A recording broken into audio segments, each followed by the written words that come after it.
Well, hello everyone. It is Noah here, and I have the privilege of being with Mike Bidell here, who is the author of Ready or Not, Here We Go, Empowering Everyday Christians for the Thrill of Missionary Living. And Mike, you're a pastor at God's Garden Church here in Victoria. And yeah, really excited to have you on and discuss your book a little bit.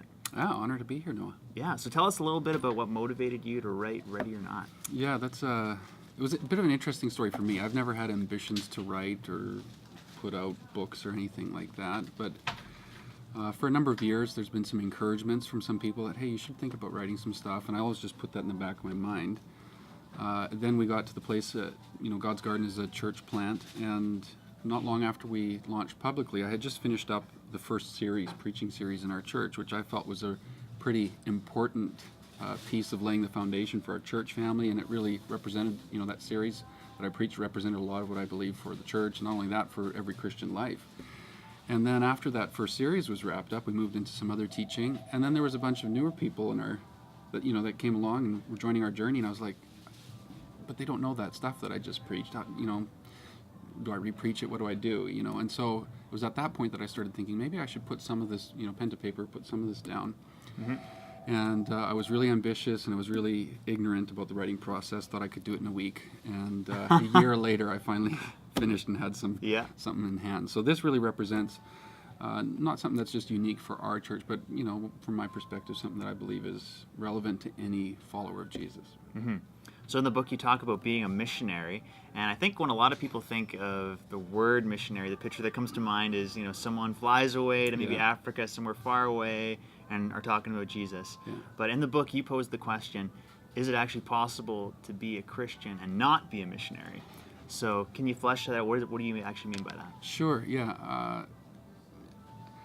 I guess in my context and just the way I see things, I almost give more emphasis to the word missionary than I do disciple. And it's not to ignore the concept of disciple, but to really esteem the concept of disciple, to include a missional call. Right. If you look at how Jesus treated his closest followers, which were known as disciples, he treated them like missionaries. Even before, technically, if you want to look at it, we're not convinced that they were regenerated right away, but they were still following Jesus. And he empowered them and sent them on ministry. He sent them to do what he was doing. And, so to me, it really opened my eyes. Just looking at Jesus' model of discipleship, I realized his closest followers he sent. As the Father sent me, I'm going to send you. And so if he did that with those first followers, I think that's one of the hallmarks of the Christian movement, is that we don't have the privilege of just being a follower or a bump on a pew or in a chair on a Sunday. But we're called to have the life of Christ fill us and move through us as we're sent as he was. And so, that influences a lot of my thinking, how the book comes across. And it's not meant to be this burden for everybody to suddenly have to carry, but I feel like it's a joyful invitation. Yeah. Like, we're called to a lifestyle that can make a massive difference in our world, probably more normally and naturally than we'd realize. Totally. Now, one thing I really like about your book is you share all these cool stories of just how God used you and others when you stepped out in faith and just doing these really simple things. So could you share with us maybe a few of the stories you share in the book? I struggled even writing, trying to figure out which stories to include, and so I may reference a story or two that aren't in here. I can't remember for sure. But, the book has some stories about, a time that we gave a Bible to a neighbor, and the Bible itself saved their marriage. It's a really cool one. I won't go into that now. There's another time I was at a Starbucks, and I saw a sign for this event called The Magic of Healing that was happening in our town. I was like, well, that's interesting. That can't be Christian, but they're talking about healing, and that's, God does that stuff. So what goes on at an event like that? Could Jesus show up at something like that? And so I grabbed some leaders, bought some tickets to this event. It was very new age, quite bizarre, but interesting to see who shows up at that. They handed me the microphone at one point at that meeting. It was quite a crazy thing, and I tell the rest of the story in the book, so I won't give that one away now. If you're interested, you can find out later. But one story, I guess, that comes to mind, I love seeing other people equipped for this kind of stuff. To me, it's not about me and what God does through me. You don't need a microphone or a stage or a pulpit to be used by God. You need to follow Jesus. And so me and a buddy, we were just at a local mall here in town, walking around, and we ended up in a conversation with a guy. I allude to the story in the book. We ended up in a conversation with a guy who's at one of those kiosks, the aggressive salespeople. And so we got caught in his beam, and he pulled us into a conversation trying to sell his product. And I won't go into all the details of the story, but in the end, just through conversation, there was an opportunity where we realized he had back pain and back problems, and so quite naturally, we just brought up, could we pray for you, and what's the worst that can happen? I guess nothing, and what if we did pray for you? Well, in the process of our conversation, he let us know that he was Jewish, which I thought was interesting, but then I thought, oh man, he's probably not all that into Jesus, the Messiah. And so, how do we handle this one? I just thought, hey, that's cool, man. Jesus was Jewish too, and so carried on. And then he told us that he was atheist as well, and I thought, man, I don't even know how that works. You can be Jewish and atheist, but I guess he's found out a way to do that.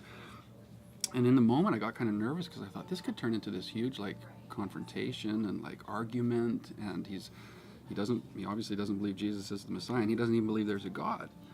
But he opened up. He's like, yeah, I'm sure. If you want to pray for me, you can. And so me and my friend, and this was his first time having an opportunity like this to pray for somebody, not in a church setting, but just in an everyday life moment. We had the opportunity to pray for him right in the mall. And he started bending over as we were praying for him. And he said, it's actually feeling a little better. And so we said, actually, Jesus prayed for one guy twice in the Bible before he was fully healed. Could we actually pray again? And he's like, yeah, go for it. So we did.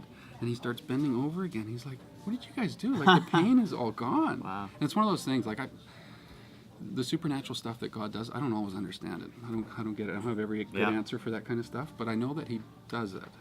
And you look through the patterns in the Gospels and Acts, the New Testament, gospel proclamation is always paired in some way with gospel demonstration. And so often the demonstration can be community, it can be justice, it can be compassion, it can be mercy, it can be so many things that the church is known for practicing. But if I want to be true to the pattern of Scripture, look how often there's gospel proclamation that's paired with supernatural gospel demonstration. And so I feel like there's an opportunity for us to give room for the Spirit to move through us. And you don't have to be pro at this. You just have to have an openness in your heart. And so that was a fun story. Jewish atheist guy gets healed by Jesus, who's God, and so that obviously messes with his worldview a bit and gives him something to think about. So it's one of the stories that's kind of mentioned in the book. And the heart of the book is to really just equip normal people to do supernatural and really normal things. If I can just say one more thing that comes to mind now, one of the reasons I wrote the book as well is that there is a bunch of writing I've seen out there that's helpful, good stuff on a supernatural life, and there's also a lot of good stuff out there that is on a missional life or missional communities, and as a church we practice a lot of those kind of things, but I haven't seen a lot of things that really brings both of those concepts together and helps flesh that out, that both of these things can be part of your Christian life, and so this book helps to bring some of that together. Right. Cool. So if someone wants to get a hold of the book, how do they get a copy? I guess a couple ways. Do you post stuff on your screen here? Because readyornotbook. There you go. There you go. You can buy it online. It's $20 online. $5 from the purchase of each book goes towards a project that we have in town here, a charitable project called Let's See Change, which helps meet the needs of the widow, the orphan, and the poor that are outside of any church context in our city, and just help them. $5 from each book goes towards that. ReadyOrNotBook.com, and Christian Book and Music, where we're hanging out today, is going to have a few copies on hand as well. If you want to swing by here, you can pick one up here as well. Perfect. You should definitely consider getting a copy. I know when I finished reading it, I gave it to someone else who wanted to read it, and they loved it, and they gave it to someone else, and that person loved it so much, so they gave it to someone else. So a lot of people have been reading it. They've been encouraged by it. I've been encouraged by it. Cool. Definitely check out Ready or Not by this guy right here, Mike Bidell. So thanks again for being here, Mike. Really appreciate it. It was an honor, Noah.